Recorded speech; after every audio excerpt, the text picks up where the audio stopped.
ప్రస్తుతం ప్రపంచమంతా చిట్టి పికిల్స్ పై దృష్టి సారించింది. దాని నుంచి మర్రచండి, అనేక సమస్యలు ఉన్నాయి, వాటన్నిటిని పట్టించుకోండి. అందరూ ఇప్పుడు ఒక అభిప్రాయానికి వస్తూ ఉన్నారు. సరే, లీవ్ ఇట్ అయిపోయింది. అయితే తాజాగా మరొక ఫుడ్ దొరికేసింది అటు సోషల్ మీడియాకి, వెబ్ మీడియాకి, న్యూస్ మీడియాకి పుష్కలంగా. అది లేడీ అఘోరి. ఈ లేడీ అఘోరి ఎక్కడి నుంచి వచ్చింది మీకు తెలుసు?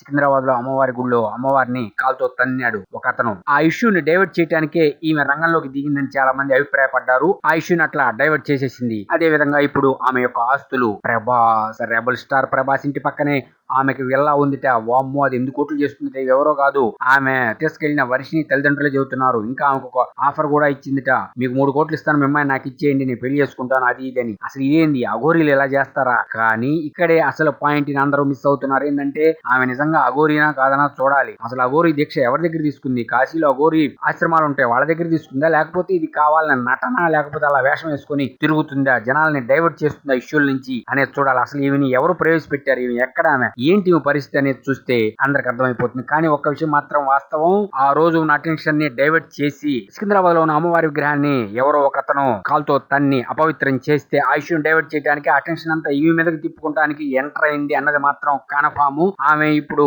ఈ విధంగా చేస్తుంది. అసలు అఘోరీలు ఆడవాళ్ళని తీసుకెళ్లేది ఏంటి? అసలు ఇది నిజంగా అఘోరీనా కాదని ప్రభుత్వం కూడా పరిశీలించి ఈమెపై కఠిన చర్యలు తీసుకోవాలని అందరూ కోరుకుంటున్నారు. సరే, ఆస్తులు అంటే ఆమెకి ఎక్కడి నుంచి వచ్చినో ఏమో, అది వేరే విషయం. వాటిని పక్కన పెడితే ఈమెను మాత్రం కొద్దిగా గమనించాలి అటు ప్రభుత్వం వారు, ఇటు ప్రజలు అని అందరూ అభిప్రాయపడుతున్నారు.